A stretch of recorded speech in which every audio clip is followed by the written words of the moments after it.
जय लक्ष्मी नारायण भगवान। माघ शुक्ल पक्ष जया एकादशी सर्व सिद्धि प्रदायक माघ मास के शुक्ल पक्ष की इस एकादशी का नाम जया एकादशी है।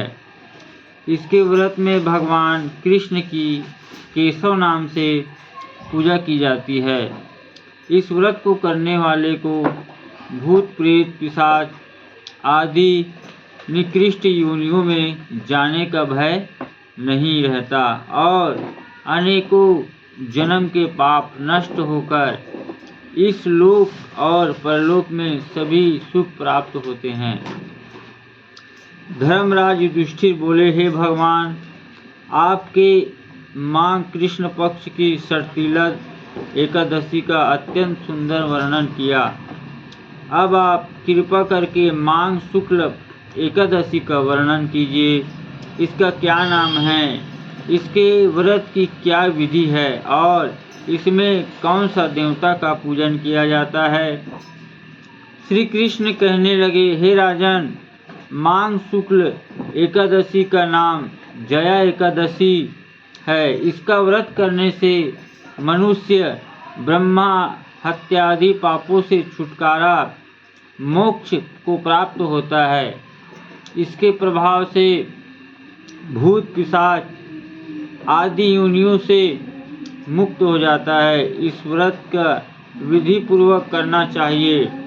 अब मैं तुमसे इसके पौराणिक कथा कहता हूँ, ध्यान पूर्वक सुनो।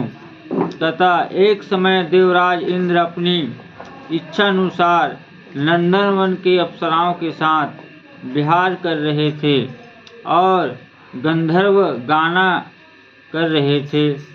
उन गंधर्वों में पुष्पदंत चित्रसेन तथा उसकी स्त्री मालिनी भी थे। मालिनी को कन्या पुष्पवती तथा पुष्पदंत गंधर्व का पुत्र माल्यवान भी वहां उपस्थित थे। गंधर्व कन्या पुष्पवती ने माल्यवान को देखा तो उस पर मोहित होकर अपने रूप लावण्य और हाव भाव से माल्यवान को आकर्षित करने की चेष्टा करने लगी।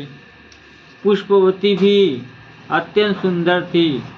पुष्पवती के सौंदर्य को देखकर माल्यवान भी मोहित होकर अपने गायन का सुर ताल भूल गया।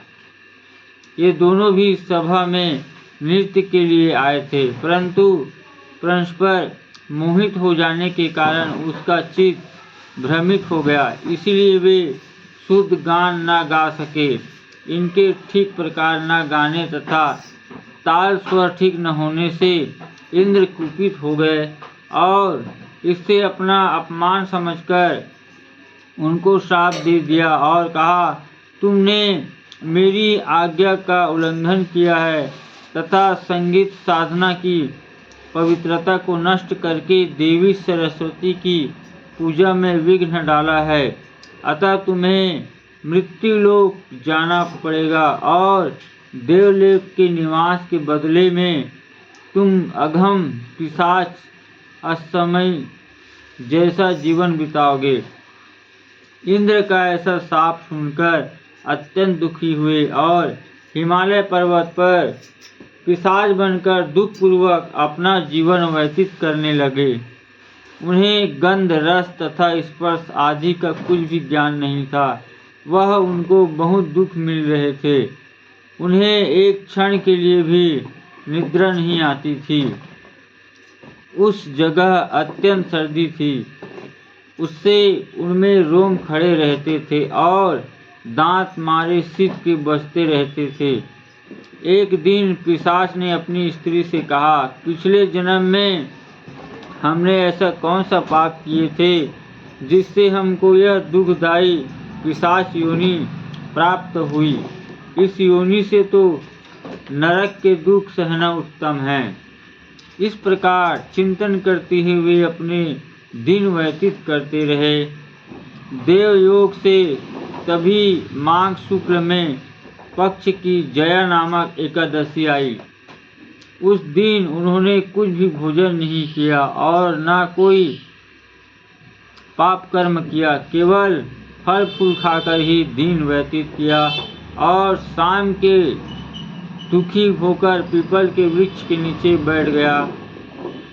वह रात्रि इन दिनों ने शीत के मारे अति दुखित होकर मृतक समान आपस में चिपटे हुए काटी तथा उस रात्रि को निद्रा भी नहीं आई। दूसरे दिन प्रभात होती ही जया एकादशी के उपवास और रात्रि जागरण से उनकी पिशाच योनि छूट गई। अत्यंत सुंदर गंधर्व और अप्सरा की देह धारण का सुंदर वस्त्र आभूषण से अलंकृत हो उन्होंने स्वर्गलोक में को प्रस्थान किया। उस समय आकाश में देवता गंधर्व उनकी स्तुति करते हुए पुष्प वर्षा करने लगे। स्वर्गलोक में जाकर उन दोनों ने देवराज इंद्र को प्रणाम किया।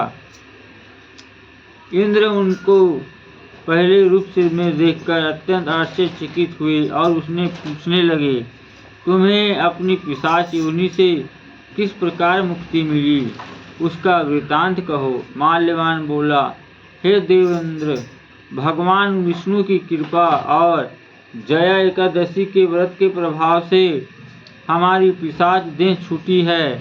तब इंद्र ने कहा, माल्यवान, भगवान की कृपा और एकादशी के व्रत करने से न केवल तुम्हारी पिशाच योनि छूट गई वरन हम लोगों के भी वंदनीय हो गए, क्योंकि विष्णु और शिव के भक्त हम लोगों के वंदनीय हैं। अतः आप धन्य हैं। अब आप दोनों आनंद पूर्वक विहार करो। श्री कृष्ण कहने लगे, हे युधिष्ठिर, उस जया एकादशी के व्रत को योनि छूट जाती है। जिस मनुष्य ने इस एकादशी का व्रत किया है उसने मानो सब यज्ञ तप दान आदि कर लिया। जो मनुष्य जया एकादशी का व्रत करके वे अवश्य 1000 वर्ष तक स्वर्ग में वास करते हैं। फलाहार, इस व्रत में गुंदगिरी की पाटे गवार पाटे का सागर लेना चाहिए। दूध का कटु से बनी मिठाई या सामग्री और फल तथा मेवा आदि लिए जा सकते हैं। लक्ष्मीनारायण भगवान की जय। हमारे सनातन धर्म यूट्यूब चैनल को लाइक शेयर कमेंट जरूर करें। जय श्री राम।